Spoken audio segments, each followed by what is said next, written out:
सभी स्टूडेंट्स और ऑडियंस को मेरा नमस्कार। आज अपने गवर्नमेंट लॉ कॉलेज के इस चैनल पर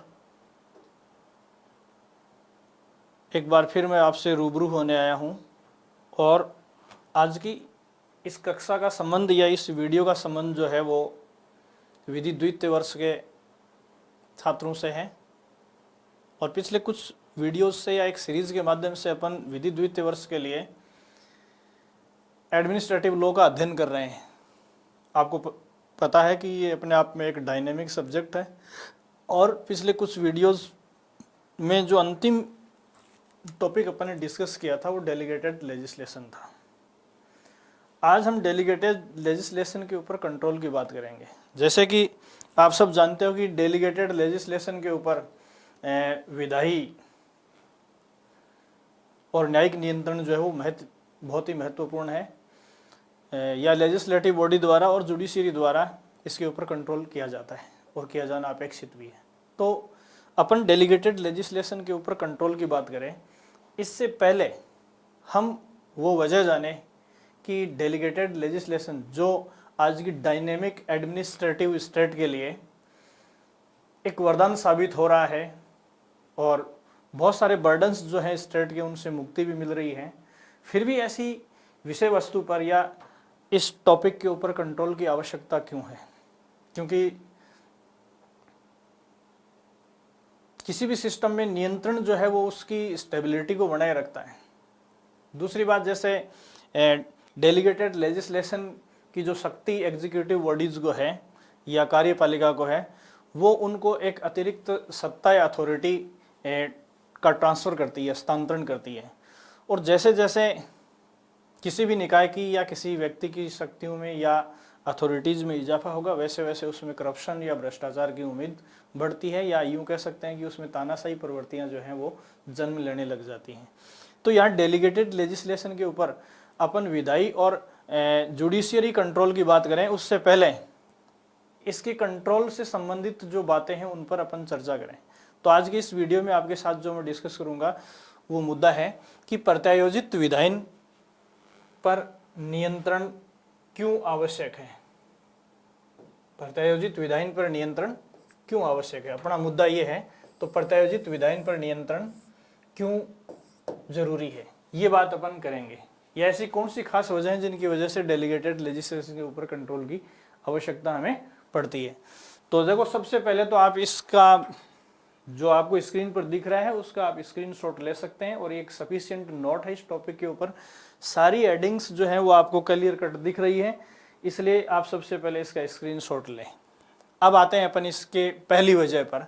तो देखिए, पहली वजह में मैंने लिखा है, संसदीय क्षेत्र पर घोर अतिक्रमण की प्रथा अल्पकालिक अस्थिपंजर खड़े कर देती है। इसका मतलब क्या है? देखिए, आप सब जानते हो कि कानून निर्माण का जो राइट है वो अपन ने लेजिस्लेटिव बॉडी को दिया है, और डेलीगेटेड लेजिस्लेशन रेसेंट एडमिनिस्ट्रेटिव लॉ का एक ऐसा मैकेनिज्म है जिसमें कानून निर्माण की शक्तियां एक दायरे में या एक लिमिट में रहकर कार्यपालिका को सौंप दी जाती है। ऐसी सिचुएशन में देखो, एक तरफ लेजिस्लेटिव बॉडीज या पार्लियामेंट या विधानमंडल जो कानूनों का निर्माण करते हैं, उन कानूनों के पैरेलल या उनके अधीन डेलीगेटेड लेजिस्लेशन के शीर्षक में कार्यपालिका द्वारा अनेक कानूनों को इनेक्टमेंट दिया जाता है। तो यहाँ देखिए, ये जो डेलीगेटेड लेजिस्लेशन है ये अल्पकालिक अस्थिपंजर का काम करते हैं। कहने का मतलब ये है कि कानून के क्षेत्र में डेलीगेटेड लेजिस्लेशन जो है वो ऐसी स्थिति क्रिएट करते हैं कि वो कुछ समय के लिए कारगर होते हैं और उसके बाद वो अपेंडिक्स हो जाते हैं, या यूँ कह सकते हैं कि विधि के क्षेत्र में वो एक फॉसिल या जीवाश्म के रूप में हमेशा खड़े रहते हैं, जो सभी पाठकों या रीडर्स के लिए अपने आप में एक डायलेमा या विडंबना कही जा सकती है। तो जहाँ तक संभव हो इस प्रकार के अल्पकालिक या टेम्परेरी जो जीवाश्म है या अस्थिपंजर है उनको कम खड़ा करने दिया जाए। और यदि पार्लियामेंट इस पर ऐसा कंट्रोल नहीं करेगी तो पार्लियामेंट के जुरिस्डिक्शन में ऐसे अस्थिपंजर या फॉसिल जो है वो हमेशा के लिए खड़े हो जाएंगे। और एक स्थिति ऐसी भी आ सकती है कि अगर इनकी संख्या बढ़ती गई और इनकी डोमिनेंसी बढ़ती गई तो पार्लियामेंट की मैकेनिज्म या प्रोसेस में ये रोड़ा भी बन सकते हैं। तो पहला है कि ये संसदीय क्षेत्र पर ऐसा घोर अतिक्रमण है, और घोर अतिक्रमण होने के साथ साथ ये पार्लियामेंट के ज्यूरिसडिक्शन में भावी जीवाश्मों का निर्माण करने की एक वजह बन सकती है। दूसरा देखिए आप, इसमें संसद द्वारा पर्याप्त परिनिरीक्षा नहीं हो पाती। देखिए अभी अपन कह रहे हैं कि पार्लियामेंट लेजिस्लेटिव बॉडी या अपन जुडिशियरी को लेजिस्लेटिव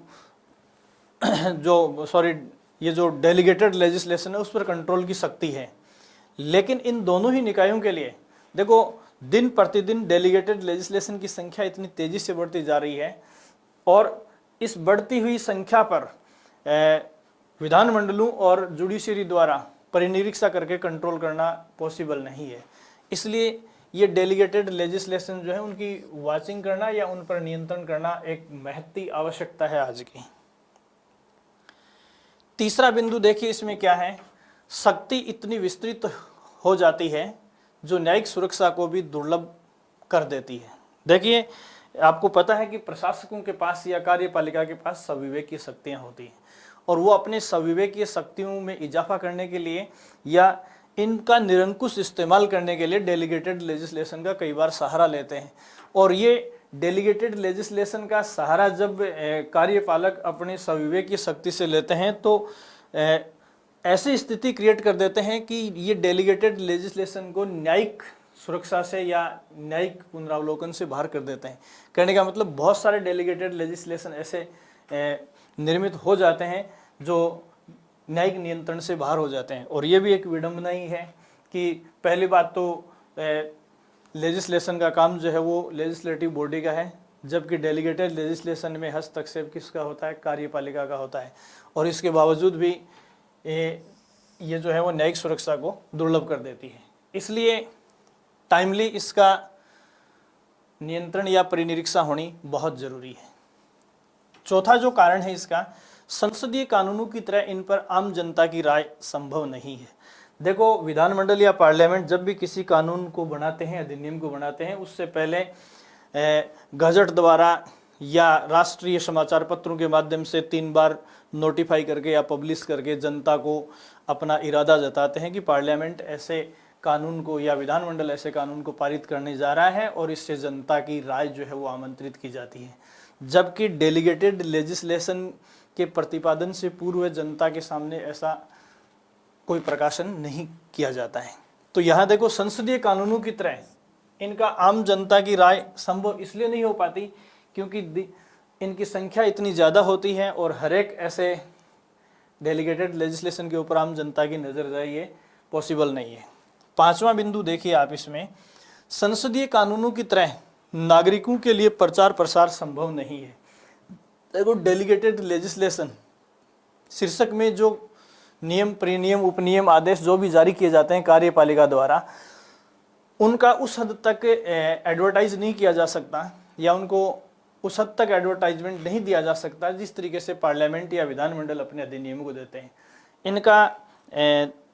इनकी वजह जो है वो 2 तरीके की अपने सामने आती है। एक तो जैसे पार्लियामेंट की तरह कार्यपालिका के पास पर्याप्त संसाधन नहीं होते हैं कि जनता तक इनको प्रकाशित कर पाए। दूसरा, इनका कार्यपालकों का नेक इरादे से हटना भी हो सकता है कि वो अपने गोपनीयता के पर्दे में इनको रखकर अपने फेवर में गतिविधियों को अंजाम देना चाहें। ये दोनों में से कोई भी एक वजह हो सकती है, लेकिन कुल मिलाकर हम ये कह सकते हैं कि संसदीय कानूनों की तरह नागरिकों के लिए प्रचार प्रसार संभव नहीं है। एक इसमें छठी वजह जो मैं आपको बता रहा हूँ वो है कि विशेषाधिकृत स्थिति के कारण इसके विपरीत उपचार प्राप्त करना दुष्कर है। देखो डेलीगेटेड लेजिस्लेशन में विशेषाधिकारों का कई बार इस्तेमाल कर लिया जाता है, और अगर ऐसी स्थिति जैसे ब्रिटेन में सम्राट द्वारा इनको विशेषाधिकार प्रदान किया गया है, ऐसे ही अनेक राष्ट्रों में विशेषाधिकृत स्थिति प्राप्त है डेलीगेटेड लेजिस्लेशन को, तो ऐसी सिचुएशन में जुडिशरी द्वारा भी इनकी प्रॉपर रेमेडी मिले इस बात की कोई गारंटी नहीं होती है। इस प्रकार देखो प्रत्यायोजित विधायन के ऊपर अगर समय के साथ नियंत्रण नहीं किया गया तो ये वरदान की जगह अभिशाप भी साबित हो सकते हैं। इसलिए सबसे पहले जैसे डेलीगेटेड लेजिस्लेशन के ऊपर अपन लेजिस्लेटिव और जुडिशियरी कंट्रोल की बात करें, उससे पहले इन कारणों को जाने, क्योंकि कई बार क्या होता है कि क्वेश्चन में मेन जो थीम है उसकी बजाय उसकी वजह या कारणों के ऊपर चर्चा कर ली जाती है। तो मोटे तौर पर जैसे इस सवाल को आपको 5-6 नंबर का पूछा जाता है, यहाँ तक आप उत्तर दे सकते हो, और इसी सवाल को यदि बड़ा पूछा जाए तो पहली बात तो देखो कारणों पर पूरा निबंधात्मक प्रश्न जो है 20 नंबर वाला क्रिएट नहीं होता है, लेकिन उसके एक पार्ट के रूप में इन हेडिंग्स को अपन क्वेश्चन का उत्तर जब देते हैं तो उसकी शुरुआत में इनको डिस्कस कर सकते हैं। तो इस प्रकार आप इनका स्क्रीनशॉट लेके आप अपने डायरी में नोट बनाएंगे।